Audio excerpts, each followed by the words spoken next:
Welcome to our Python tutorial series. Today, we're going to talk about one of the fundamental data structures in Python, tuples. So, what exactly is a tuple in Python?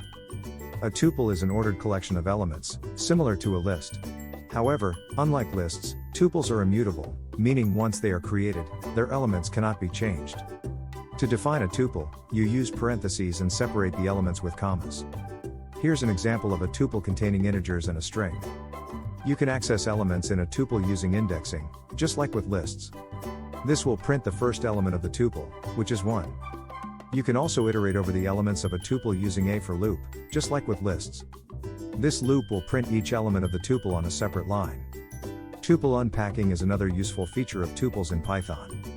This assigns each element of the tuple to a separate variable. Tuples can also be passed as arguments to functions. In this example, the elements of the tuple are unpacked and passed as arguments to the function. And that's it for our introduction to tuples in Python. Tuples are a versatile and powerful data structure that you'll encounter frequently in Python programming.